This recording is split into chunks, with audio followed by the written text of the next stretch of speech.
start by asking you about a fund that you are now raising, the Vision Fund. It's supposed to be a fund of $100 billion? Yes. Now, that would be the biggest fund ever raised. So when you told people you were going to raise a $100 billion fund, did they tell you you were a little crazy? Well, some people said. You had a meeting with a man who was the Deputy Crown Prince of Saudi Arabia, who's now the Crown Prince of Saudi Arabia. And as I understand the story, you went in and in 1 hour you convinced him to invest $45 billion. No, it's not true. Okay? 45 minutes, $45 billion. Okay, sorry. Okay, I apologize. In other words, So if you had had... $1 billion per minute. What could you have said that was that persuasive to get $45 billion in one meeting? Well, actually, I said, you came to Tokyo as the first time. I wanna give you a gift. I wanna give you a Masa gift, the Tokyo gift, a $1 trillion gift. And he opened up his eyes and said, okay, now it's interesting. All right. So I woke up him and said, here is how we can give you I can give you a $1 trillion gift. You invest $100 billion to my fund, I give you $1 trillion. But what is it that you told people? What was the vision that you actually gave them? So one vision, which is singularity. Singularity is the concept that the computing power, computers' artificial intelligence surpass mankind's brains. The singularity is the concept. The word means that is the point at which a computer becomes smarter than a human brain. Yes. Today already, computer is smarter than mankind for chess or Go or weather forecast. To some expert systems, computer is already smarter. But in 30 years, most of the subject that we are thinking, they will be smarter than us. You did not grow up in Tokyo. You grew up in a relatively small town, is that right? Yes. In Japan? Yeah, in the southern part. In the southern part of Japan. So at one point it is said that you were very interested in meeting the head of McDonald's in McDonald's Japan. Why were you interested in meeting the head of McDonald's? Did you like McDonald's food, or you just, what was it? No, he wrote a book, and that book became the bestseller. I was so impressed and said, oh my God, this is great. And the guy who wrote about it must be great. So how old were you when you wanted to meet him? 16. 16. So you managed to get a meeting with him. I called his assistant, and long distance call. Back then it was so expensive. I made almost 100 calls, 60 calls. And say, this is my name, I'm a student, and could you ask him to share me some time? And could you ask him? And she said, oh, I will try, but he's not going to meet with a student. I said, well, don't decide by yourself. Let him decide. Okay. So I spoke with the assistant, different assistants so many times, and they don't give me the right answer. So I said, okay, this is a waste of my telephone bill. So I flew into Tokyo. And I said, I came because the phone call becoming more expensive than air ticket. So what happened? And I said, well, tell him exactly the way I say. You don't have to look at me. You don't have to talk to me. You can keep on working, whatever you are doing. I just want to see his face for 3 minutes. Okay. So I'm not bothering him. I'm so impressed and respect him. I want to see him. And if you tell him that I'm not going to bother him, time is money, he says, I'm not going to damage his life. She actually asked. And he said, okay. Actually, he spent 15 minutes with me, talking face to face. And he gave you some advice, which was to learn. Yeah, I asked him, what business should I do? Computer. That's the one. If I were you, at your age, at this time of the, don't look at the past industry, look at the future industry. That's the one, computer industry, that's the one you should focus. If I were you, that's the one. So I said, wow, great. Okay, so he gave you that advice. So you're number one in your class, and then you go to University of California at Berkeley. Yes. But when you were there, I understand you were not being a student so much, you were doing business on the side. Well, I was a good student. But I said, 5 minutes I would allow other than study. I have to make money. I want to earn $10,000 per month, and I will allow myself, 5 minutes a day. So I asked my friends, isn't it a good job that I can earn $10,000 in 5 minutes a day?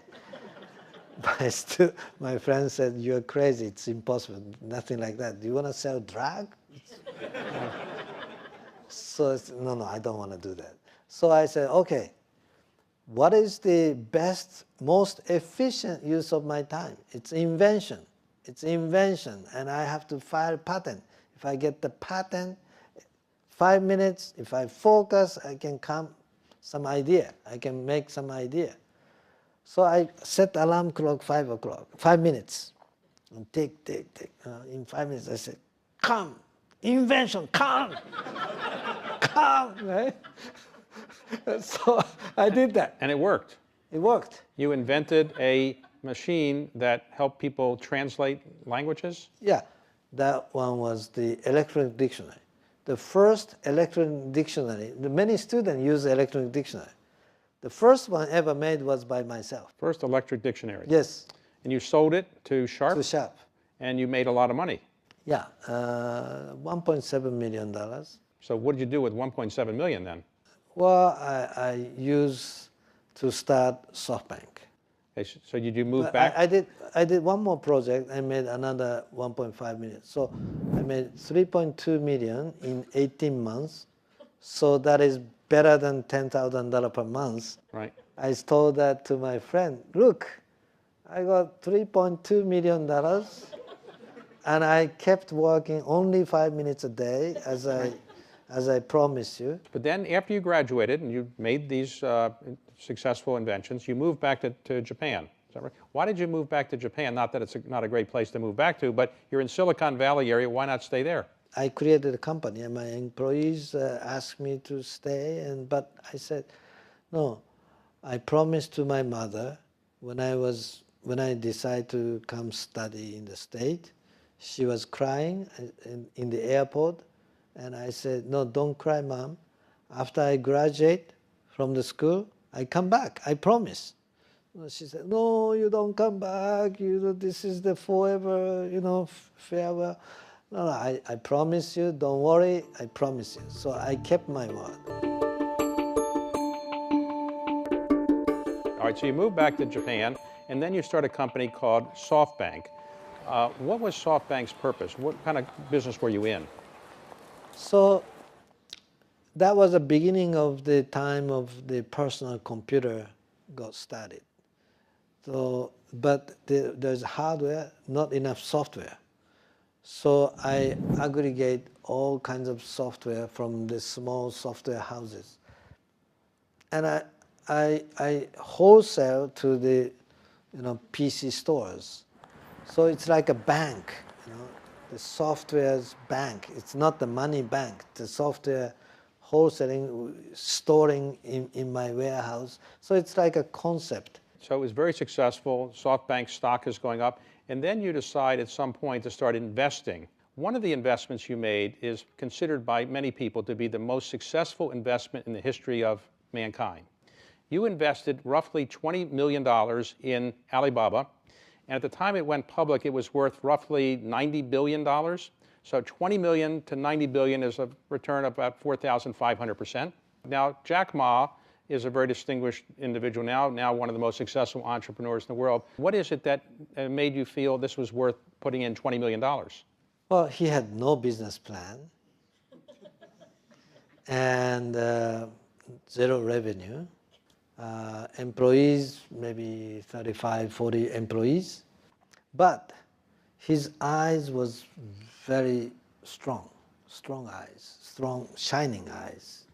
I could tell from the way he talk, the way he look at. He has a charisma, he has a leadership. So his business model was wrong. It's the way he talk, the way he can bring young Chinese people following him. Before Yahoo was so famous, you made an early investment in it, which was spectacularly successful. How did you hear of Yahoo? Yeah, Yahoo US was still private, 15 employees, and I convinced Jerry Yang to take $100 million of our investment. So at the time we negotiated, we agreed they grew from 15 to 35 people, 35 people. And we invest $100 million to own 35%, and actually went IPO and made a great return. And at the same time, I convinced him to start joint venture, board of Yahoo Japan, where we put $1.2 million, they put $0.8 million, $2 million startup capital. We own 60%. Now, let's talk about one big mistake you made overall. Obviously, you're very successful in almost everything you've touched, but you were making a lot of internet investments around the turn of the century, around year 2000, 1999, 2001. The market went down in the tech crash, and it is said that you personally lost $70 billion of net worth, the greatest loss that any human being has ever suffered financially. So how did you feel losing $70 billion of net worth? 1 year before that, actually, my net worth, personal net worth, was increasing $10 billion per week. For 3 days, I became richer than Bill Gates. Wow. Did that upset him, or? No, before I told to anybody else, our stock started crashing. Okay. So in 6 months after that, our share price went down 99%. So we almost went bankrupt. And somehow I survived. You rebuilt your business. And among the things you did was you bought some very well-known companies. So you bought Vodafone's mobile telephone business in Japan. At that time, I said, now is the time to go next stage, which is the internet will become mobile internet. So I had to either get the license from the government for the spectrum or acquire Vodafone Japan. And first I applied for the license to the government, and the government said, no, there is no more spectrum. So I actually sued the government. And for 1 year, big fight. But then the Vodafone Japan became available. $20 billion. I had $2 billion, so $18 billion short. So where'd you get the money? So I convinced the bank, that the Vodafone Japan, I'm going to turn around and become successful and become great cash flow. Believe me and lend me money. And they did. They did. And it turned out to be very successful. And recently, you did the biggest investment you've ever made in a company called ARM, which is ARM, which is a semiconductor manufacturer based in London. Why did you spend $31 billion buying a semiconductor manufacturer when many people think that that's not the future? It's actually $34 billion. 34. Yeah. It's not the manufacturer, it's a design house. They design all the chipset. They have 99% market share for any smartphone that you have in your pocket. ARM has 99% market share, right? In next 20 years, they're gonna ship 1 trillion chips, designed for 1 trillion chips. So I said, this is the company. This is, nobody can live on the earth anymore without chip. Chip is everywhere, in the car, in your refrigerator, everywhere. So if chip is something that everybody needs, and if there is one company has 90% market share, there must be a value. They're not monetizing well enough, but if I own it, we can monetize much better. So that's my belief. So I think the company is going to be more valuable than Google. So let me ask It's you. not available. It's a private company now.